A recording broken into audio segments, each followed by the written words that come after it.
In February 1944, Captain Robert Dutch Harmon disappeared from radar over the English Channel during what should have been a routine bomber escort mission.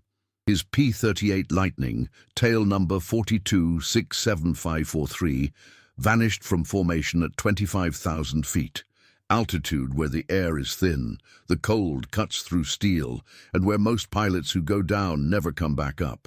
What seemed like another wartime casualty became something else entirely, when Harmon's aircraft reappeared 43 minutes later, flying at treetop level with both engines screaming and half its rudder missing. The squadron commander immediately placed him under investigation. The Air Corps wanted answers. Harmon's only response, delivered in a voice still shaking from adrenaline, was 8 words that would haunt engineering reports for decades. "I broke the rules, or it would have broken me." The investigation file remained sealed until 1981. What emerged was not a story of heroism in the traditional sense, but something darker, a documentation of how wartime engineering, designed under impossible pressure and built with compromised materials, placed men inside machines that could turn against them without warning. Harmon's family received no medal, no formal recognition. His wife, Margaret, spent 37 years believing her husband had been court-martialed for cowardice. The truth was far more complex and far more tragic.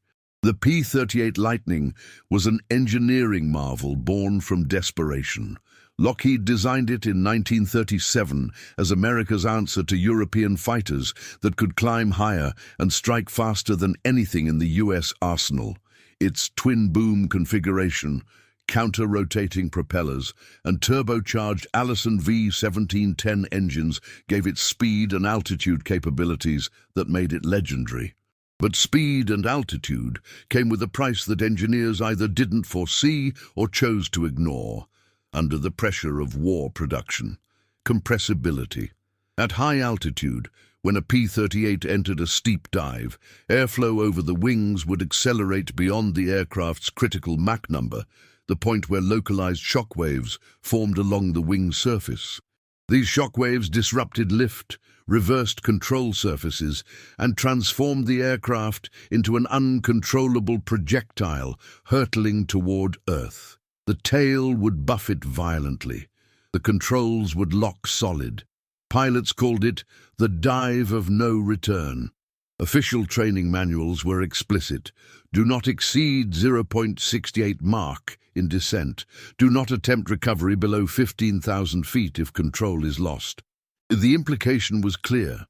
If you entered compressibility dive at 25,000 feet, you had 2 options: bail out or die trying to recover. Dutch Harmon knew the manual. Every P-38 pilot did. But on that February morning, when his number 3 engine began losing oil pressure over the channel and then seized completely at 24,800 feet, the manual became irrelevant. The sudden asymmetric thrust rolled the aircraft violently to the right. Harmon fought the controls, but the P-38 was already nose down, already accelerating past the threshold where standard recovery procedures applied. Within seconds, he was in compressibility dive, airspeed indicator climbing past 450 mph, control yoke frozen solid, altimeter unwinding like a clock running backward. He had perhaps 90 seconds before impact with the water below. Standard procedure demanded he bail out. The aircraft was already lost. Survival meant abandoning it immediately, pulling the canopy release, fighting against G-forces, and hoping the parachute deployed before he hit the channel's freezing surface. But Harmon didn't bail out. Instead, he did something the manual explicitly forbade, something that would later be called operationally reckless by the investigating board. He cut power to both engines entirely, retracted the dive brakes that were supposed to slow him, and pushed the aircraft into an even steeper dive, accelerating deliberately toward the exact condition that was killing him. The reasoning was counterintuitive, almost suicidal. Harmon had read an obscure technical bulletin issued 3 months earlier by Lockheed test pilot Tony Levier, buried in the back of a maintenance digest most combat pilots never saw. WWII had survived an accidental compressibility dive during testing by doing the opposite of what every instinct and regulation demanded. Instead of fighting the dive, he had accelerated through it, pushing the aircraft past Mach 0.75 into a flight regime where the shock waves moved aft along the wing, briefly restoring control authority at lower altitude where thicker air provided more leverage. It was a gamble based on untested theory, applicable only in a narrow window of conditions, and it had never been attempted in combat. If Harmon misjudged the altitude, the angle, or the timing, the aircraft would disintegrate, or he would lose consciousness before recovery became possible. At 8,000 feet, still accelerating, Harmon blacked out. The G-forces as the aircraft began its transonic buffeting exceeded human tolerance.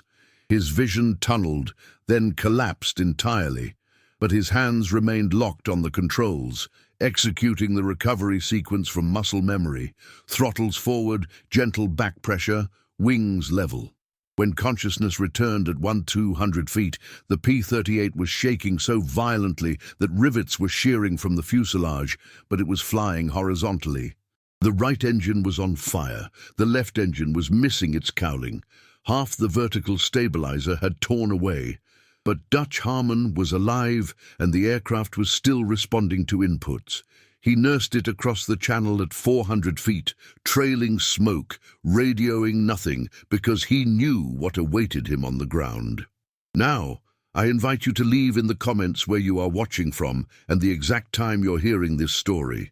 We're interested in knowing how far and at what moments of the day or night these documented accounts reach. The maintenance crew at RAF Bodnant, Wales, stood silent as the P-38 touched down on February 14, 1944, at 11:47 a.m. The aircraft shouldn't have been flyable. Chief Mechanic Samuel Ortega documented the damage in his logbook with a hand that witnesses later said was visibly shaking. Fuselage skin buckled along entire starboard boom. Vertical stabilizer section missing. Approx. 40% loss. Right engine nacelle fire damage extensive. Left engine cowling absent. Wing surface rivets failed. Count exceeds 200. Control cable tension irregular. Compressibility stress evident throughout airframe. At the bottom of the page, Ortega added a note that would later be cited in the investigation. Aircraft should not have survived descent. Pilot should not have survived aircraft. Dutch Harmon was immediately placed under arrest, not for cowardice, but for reckless operation and willful violation of established flight procedures. The Air Corps didn't celebrate his survival, they questioned it. His commanding officer, Lieutenant Colonel James Pritchard, filed a preliminary report stating that Harmon had engaged in unauthorized experimental maneuvers during combat operations, endangering equipment critical to ongoing missions. The implication was deliberate. Harmon had gambled with military property, and the fact that he survived didn't excuse the gamble. The P-38 was worth $120,000, more than most pilots would earn in a lifetime.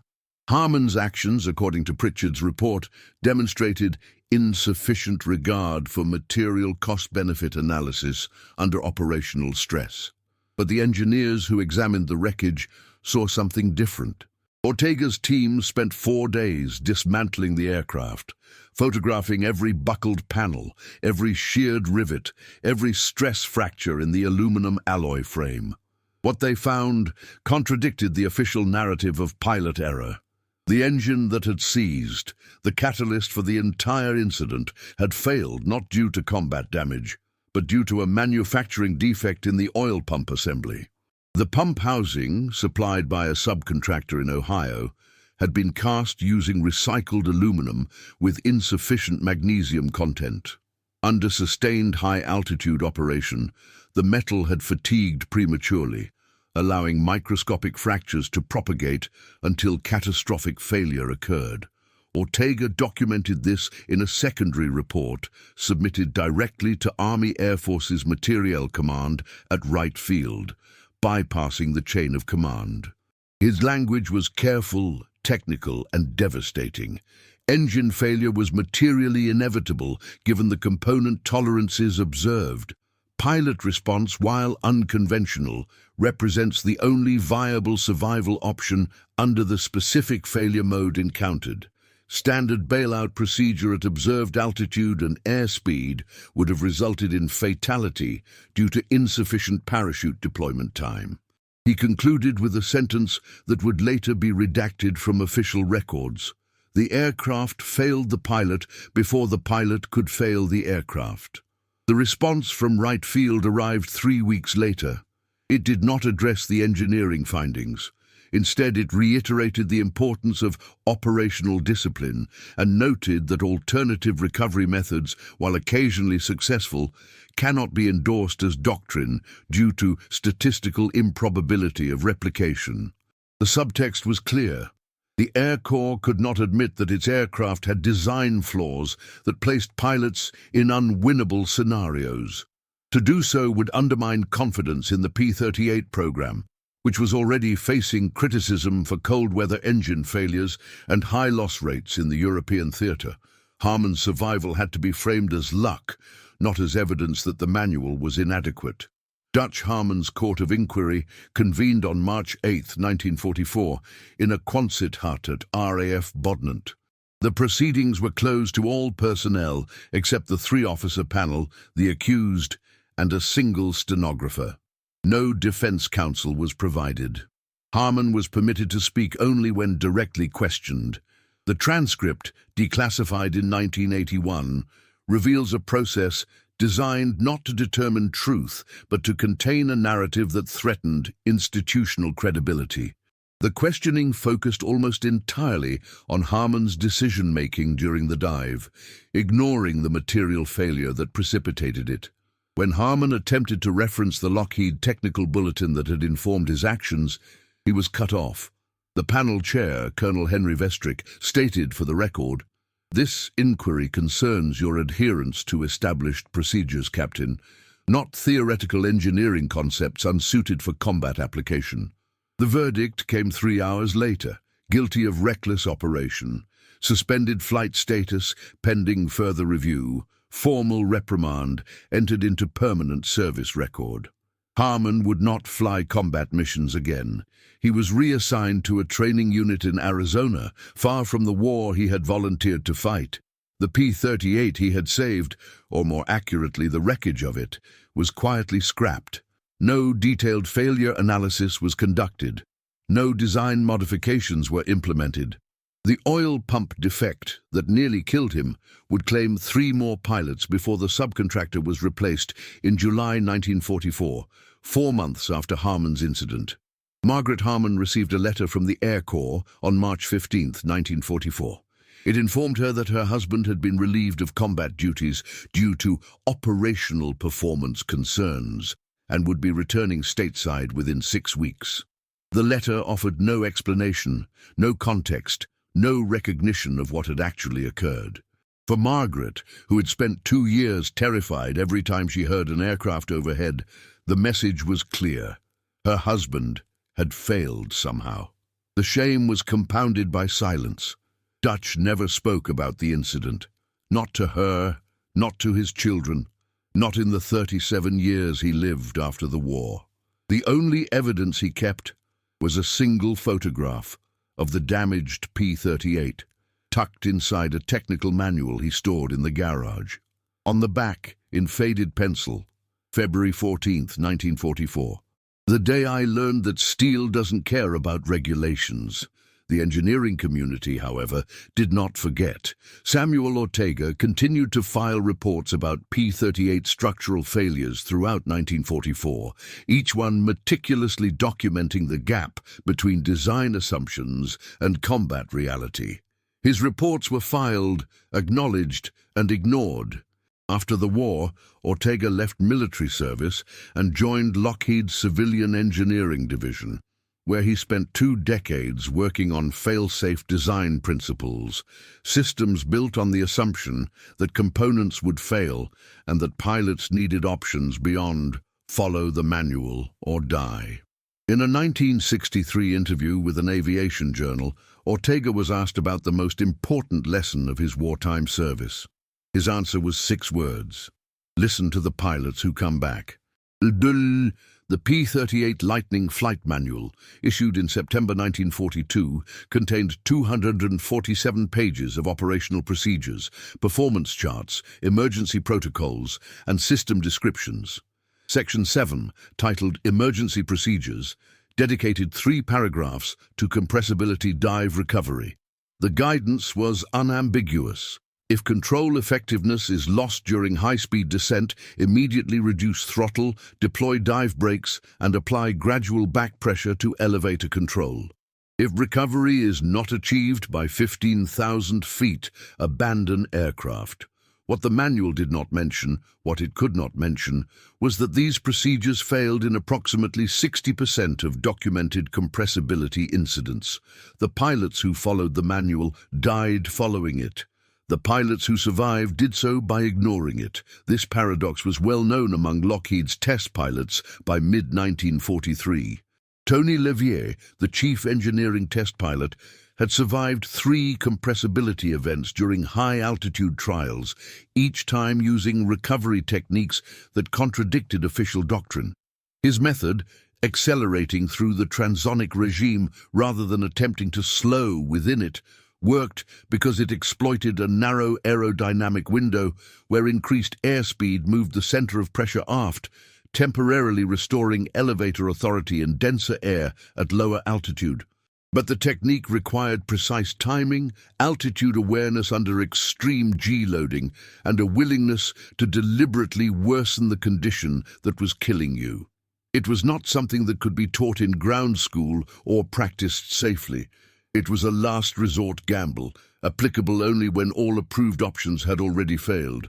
Levier documented his findings in Technical Bulletin TB38-17, issued in November 1943 to a limited distribution list that included squadron engineering officers, but not operational pilots.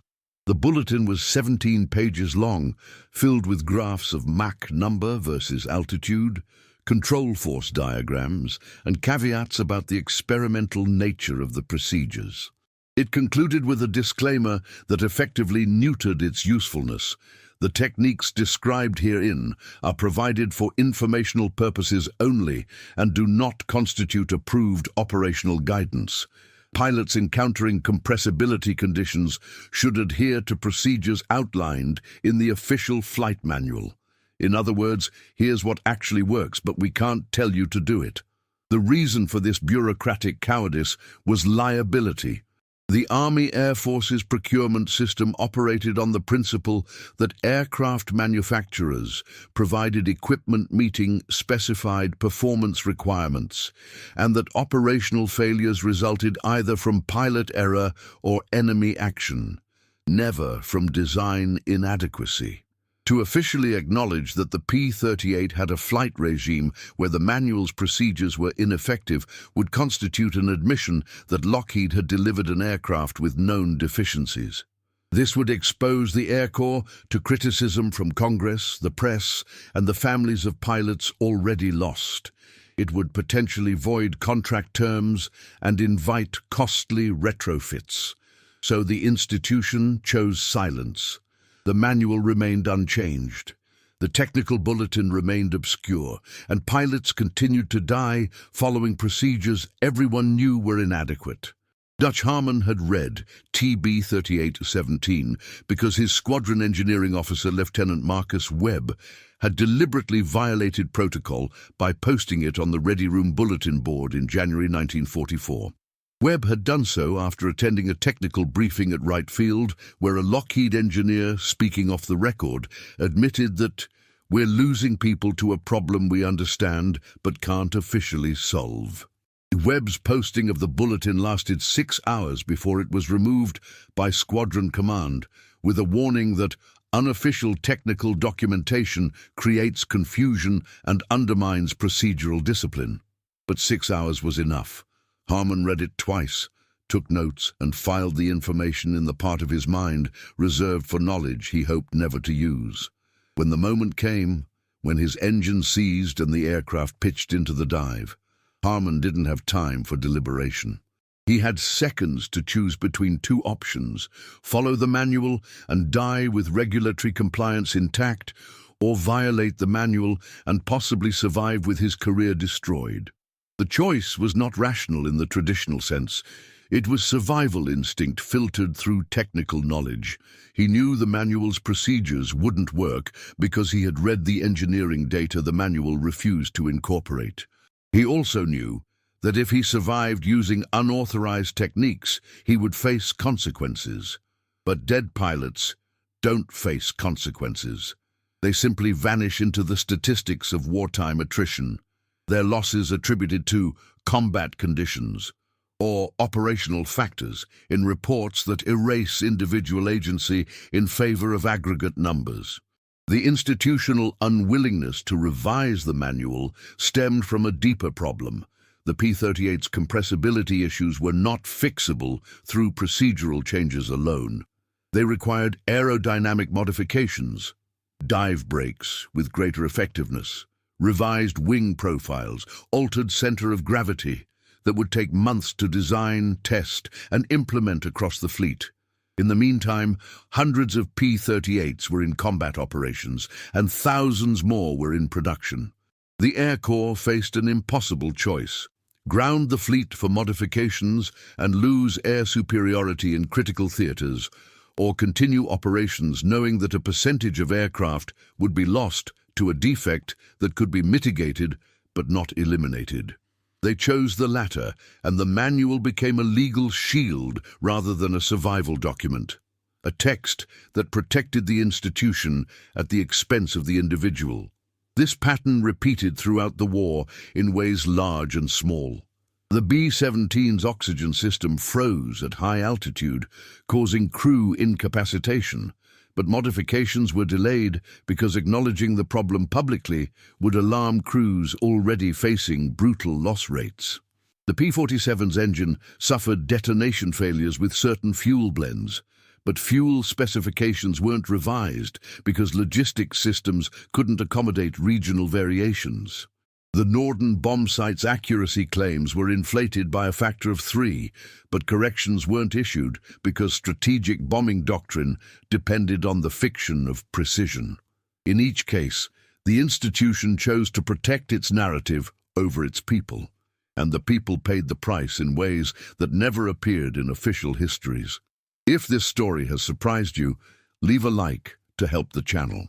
After the war, the Air Force, reorganized from the Army Air Forces in 1947, conducted a comprehensive review of wartime aircraft performance. The study, completed in 1951 and classified until 1989, concluded that procedural guidance in multiple aircraft types failed to adequately address known performance limitations, resulting in avoidable losses. The report recommended that future flight manuals incorporate unambiguous guidance for all foreseeable failure modes, including those requiring non-standard recovery techniques. But the report also noted that implementing this recommendation would require a fundamental shift in the relationship between engineering knowledge and operational doctrine, a shift that would take decades to achieve and would never be fully realized. Dutch Harmon never saw the report. By 1951, he was working as a crop duster in California's Central Valley, flying surplus Stearman biplanes for $200 a week.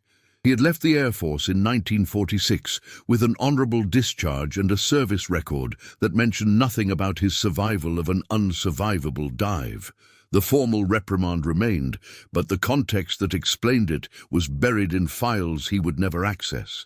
When his son asked him once why he didn't fly fighters anymore, Harmon's answer was brief: the machines got faster than the manuals could keep up. Someone had to pay for that. It was usually the pilot. Between October 1943 and May 1944, 17 P-38 Lightning pilots assigned to the 55th Fighter Group disappeared during high-altitude operations over Western Europe. Official casualty reports attributed 13 losses to enemy action, 3 to mechanical failure, and 1 to undetermined circumstances. None mentioned compressibility dive. The term did not appear in any lost documentation filed during this period, despite the fact that engineering reports from recovered wreckage clearly indicated structural failures consistent with transonic flight loads. The institutional erasure was systematic. What couldn't be admitted couldn't be named, and what couldn't be named couldn't be mourned with accuracy. Lieutenant Howard Breslin was 23 years old when his P-38 entered an uncontrolled dive over Aachen, Germany on December 9, 1943. Wingman testimony, recorded in the mission debrief, described the incident with clinical precision. Breslin's aircraft assumed nose-down attitude at approximately 24,000 feet during evasive maneuver. No visible damage observed. Aircraft continued descent in apparent controlled dive, then entered steep vertical descent at approximately 18,000 feet. No parachute observed. Impact site not confirmed. The debrief concluded that Breslin had been killed by ground fire prior to the dive, though no tracer fire or flak bursts were reported by other squadron members. The conclusion was convenient because it avoided a more troubling question. Had Breslin entered compressibility dive while attempting to evade enemy fighters, found his controls locked, and ridden the aircraft into the ground while fully conscious and unable to recover? His mother, Eleanor Breslin, received the standard notification letter in January 1944. It stated that her son had been killed in action while engaged in aerial combat over enemy territory, and that his sacrifice contributed to the ultimate victory of freedom over tyranny. No details were provided about the circumstances of his death. When Eleanor wrote to the War Department requesting clarification, she received a form response explaining that specific operational information cannot be disclosed for security purposes. She died in 1967 without ever learning that her son's death had resulted not from enemy action, but from an engineering deficiency the Air Corps had identified, documented, and chosen not to address through mandatory design changes. Captain James Decker disappeared on February 3, 1944, 11 days before Dutch Harmon's incident, under nearly identical circumstances. His P-38 entered a dive during a bomber escort mission over France. Unlike Harmon, Decker followed the manual precisely. Wingman Lieutenant Paul Hendricks reported that Decker radioed "controls frozen, attempting recovery per procedure" at approximately 16,000 feet. Decker deployed his dive brakes. He reduced throttle. He applied back pressure to the elevator. None of it worked. Hendricks watched Decker's aircraft impact a forest north of Epernay at an estimated 480 miles per hour. The crater was 12 feet deep. Decker's body was recovered 3 days later by French resistance fighters and buried in a village cemetery under a marker that read simply, "American pilot unknown." It took until 1946 for the remains to be identified and repatriated. His family was told he had died heroically in combat. No one mentioned that he had died following orders that were inadequate to the situation he faced. The erasure extended beyond individual casualties. Engineering logs from the 55th Fighter Group's maintenance section, preserved in the National Archives, show a pattern of compressibility-related damage that was systematically miscategorized. Bent propeller blades, consistent with overspeed during dive recovery, were logged as ground handling damage. Buckled fuselage skins, indicative of transonic buffeting, were recorded as hard landing stress. Missing or damaged tail surfaces, the classic signature of compressibility flutter, were attributed to combat damage, origin uncertain. This wasn't accidental obfuscation. It was deliberate data laundering designed to prevent the accumulation of evidence that might force an institutional reckoning. Why the deception? Because acknowledging the compressibility problem at scale would require the Air Corps to answer an impossible question. How many pilots had died, not because the enemy shot them down, but because their own aircraft had betrayed them? The answer, based on post-war analysis conducted in the 1950s, was approximately 112 P-38 pilots across all theaters between 1942 and 1944, a number that represented 8% of total P-38 combat losses during that period. These were not men killed by German or Japanese fighters. They were men killed by physics, by production deadlines, by institutional decisions that prioritized fleet availability over engineering integrity. To admit this publicly would be to admit that the Air Corps had knowingly sent pilots into combat in aircraft with defects that could not be overcome through skill, training, or courage. It would transform these deaths from acceptable wartime losses into preventable tragedies, a reclassification the institution could not afford. The families of these pilots lived with manufactured narratives. They were told their sons and husbands had died heroically, fighting the enemy, upholding the values of freedom and democracy.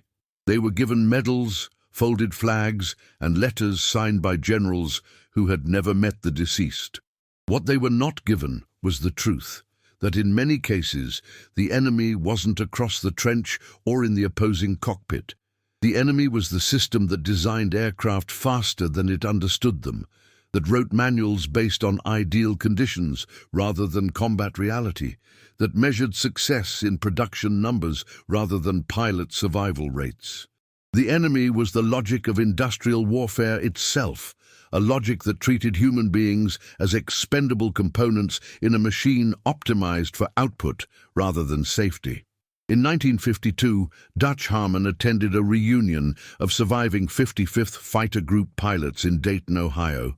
63 men gathered in a hotel ballroom decorated with faded squadron banners and photographs of aircraft that no longer existed. During the dinner, someone proposed a toast to the ones who didn't make it back. Harmon stood with the others, raised his glass and said nothing. Later, in a conversation recorded by a journalist covering the reunion, Harmon was asked if he felt lucky to have survived the war. His response was transcribed but never published. "Luck had nothing to do with it. I survived because I broke rules other men followed. That doesn't make me lucky. It makes me a witness to what following the rules cost them." The journalist pressed, "Do you think the Air Force should have changed the rules?" Harmon's answer, "The Air Force should have built aircraft where the rules worked. When that wasn't possible, they should have told us the truth instead of pretending the manual covered every scenario. Every man who died in a compressibility dive died twice. Once when the aircraft failed him, and again when the institution pretended it hadn't." The interview was not included in the reunion coverage published by the local newspaper. The editor deemed it unnecessarily critical of military leadership during a time of national pride in wartime service. Harmon's comments were filed away, unread, until the journalist's personal papers were donated to an aviation museum in 1994. By then, Harmon had been dead for 13 years, and the P-38 pilots he'd served with had been reduced to a footnote in histories that emphasized technological triumph over human cost. The 17 pilots of the 55th Fighter Group who vanished between October 1943 and May 1944 remain in official records casualties of enemy action or mechanical failure.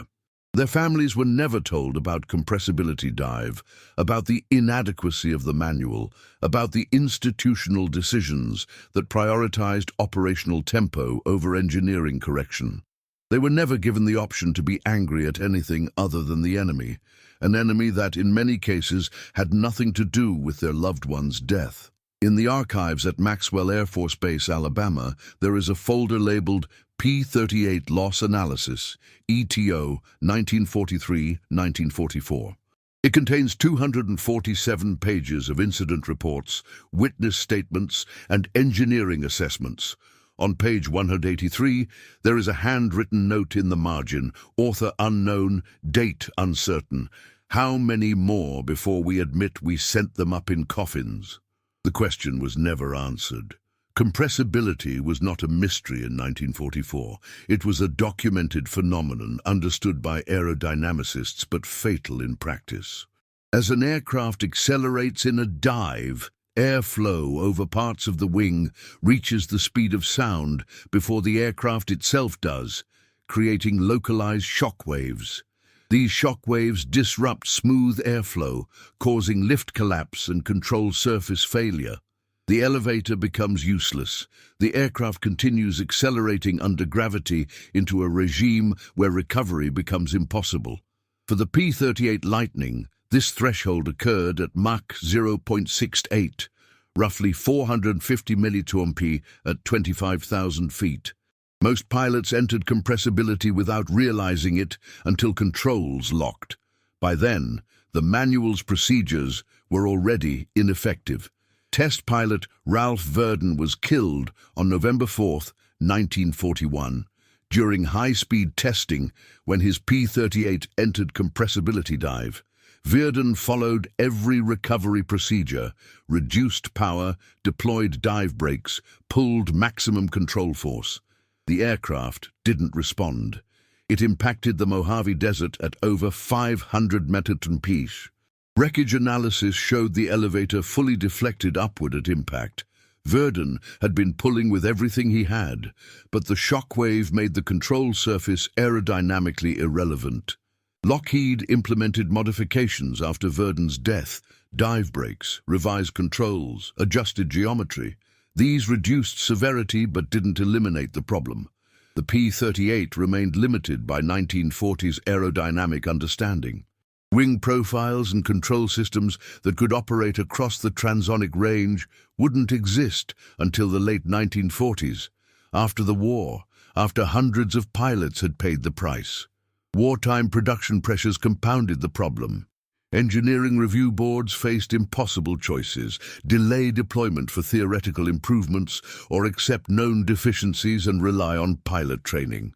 They chose the latter, embedding risk into doctrine through the assumption pilots could avoid compressibility, ignoring combat reality where enemy fighters forced steep dives regardless. Tony Levier's insight came from a September 1943 testing accident. Entering compressibility dive with controls locked, Levier made an irrational decision. He advanced throttles to full power and pushed forward, deliberately steepening the dive. The aircraft accelerated past Mach 0.75. Levier blacked out. At 6,000 feet, consciousness returned. The aircraft was responding again. Accelerating through the transonic regime had moved the shockwave aft, temporarily restoring elevator effectiveness in denser air. But this only worked under three conditions: sufficient altitude for acceleration, structural integrity for increased loads, and altitude for high G recovery. Without all three, the technique failed catastrophically. It wasn't procedure, it was a gamble. Levier documented his findings, but Lockheed's legal department intervened. Publishing a technique involving deliberately worsening danger would expose liability. The information was buried in Technical Bulletin TB 3817, framed as informational purposes only, meaning this works, but if you die trying, we never told you to. A 1958 study analyzed over 400 compressibility incidents. Standard recovery techniques failed in 63% of documented cases. Survival depended on factors outside pilot control. The recommendation led to angle of attack limiters and fly-by-wire controls by the 1970s. Too late for 112 P-38 pilots who died learning lessons engineers already knew. Dutch Harmon survived because he had suppressed information, willingness to violate doctrine, and altitude margins. Remove any factor, and he dies like the others. His survival wasn't superior skill. It was the randomness of institutional failure when machines outpace manuals. Dutch Harmon returned to Luke Field, Arizona in April 1944 as a flight instructor, effectively exiled for surviving. He taught the manual's procedures word for word, never mentioning what he knew was inadequate. When a student asked if the procedures worked in all situations, Harmon answered, "Your job is to fly within parameters." That student, Robert Finch, died 4 months later over the Philippines following those same procedures. The reprimand in Harmon's record listed only reckless operation. No context, no engineering failure, no acknowledgement that doctrine was lethal. This opacity was deliberate. Admitting the manual failed would expose the Air Corps to criticism for every loss attributed to pilot error. Margaret Harmon learned the truth in 1956, 12 years later, during a dinner party when another pilot mentioned compressibility recovery. Dutch cut the conversation short. That night, Margaret pressed him. He told her everything: the dive, the violation, the investigation. She had spent 12 years believing her husband had failed, carrying unspoken shame. The institutional silence had protected a narrative that bore no relation to reality. Veterans who survived compressibility dives rarely spoke about it. Survivors' guilt, fear of dishonoring the dead, internalized belief that discussing violations meant criticizing the institution. Speaking truth felt like betrayal, even when betrayal flowed the opposite direction. The Air Force's 1955 official history devoted 2 paragraphs to P-38 compressibility, noting challenges addressed through training and modifications. No mention of 112 pilots lost, no mention of inadequate procedures, no mention of institutional decisions, prioritizing production over correction, accurate statements, complete erasure of what mattered. In 1967, the Air Force Academy invited Harmon to speak. He declined, "I have nothing to teach that the Air Force wants taught." When pressed, he wrote, "You want me to tell cadets the manual is always right, that procedure guarantees survival, that institutions value lives above objectives. None of it is true. The manual is sometimes wrong. Following procedure sometimes kills you. Institutions value success over safety when they conflict. I learned that in 1944. I won't pretend otherwise." The Smithsonian's 1979 P-38 exhibit praised speed, firepower, versatility. No mention of compressibility or the 112 deaths. Dutch visited in 1980, stood before the display 11 minutes, then told his son, "It's beautiful. They built it well. They flew it bravely, and they lied about what it cost." If this story has surprised you, leave a like to help the channel. Records declassified in the 1980s revealed the gap between official narratives and reality. But transparency came too late. Engineers dead, officers retired, no one left accountable. Margaret Harmon died in 1981. In final interviews she said, "I wish someone had told me the truth instead of making me wait 37 years. Living with a lie you don't know is a lie makes you doubt everything." Dutch died in 1992, never receiving recognition. At his funeral, his wingman Paul Hendricks, who'd watched James Decker die following the manual, spoke of courage and sacrifice, but not compressibility, not institutional failure. Asked why, Hendricks answered, "Your father spent 50 years not telling it. It wasn't my place to violate that silence, even if the silence was wrong." By 1992, P-38s existed primarily in museums, polished, pristine, showing what the aircraft looked like when everything went right, not what it looked like at 25,000 feet when everything went wrong. In 1995, Planes of Fame Museum acquired P-38 wreckage from Papua New Guinea. The aircraft showed compressibility stress throughout: wing spar fractures, tail deformation, elevator cable wear marks indicating maximum pilot force, fighting the aircraft desperately, attempting recoveries aerodynamics wouldn't permit. The museum chose not to restore it. Instead, they preserved it as recovered, displaying it with engineering diagrams and excerpts from Harmon's investigation.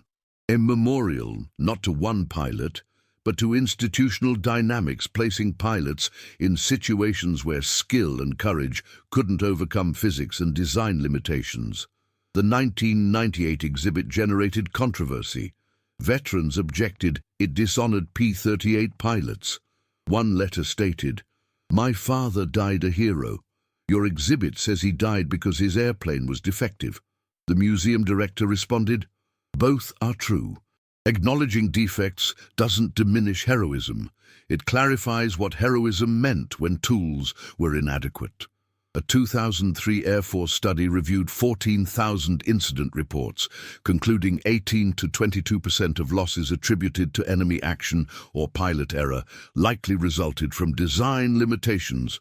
For P-38's 112-127 compressibility deaths, the study recommended amending historical records.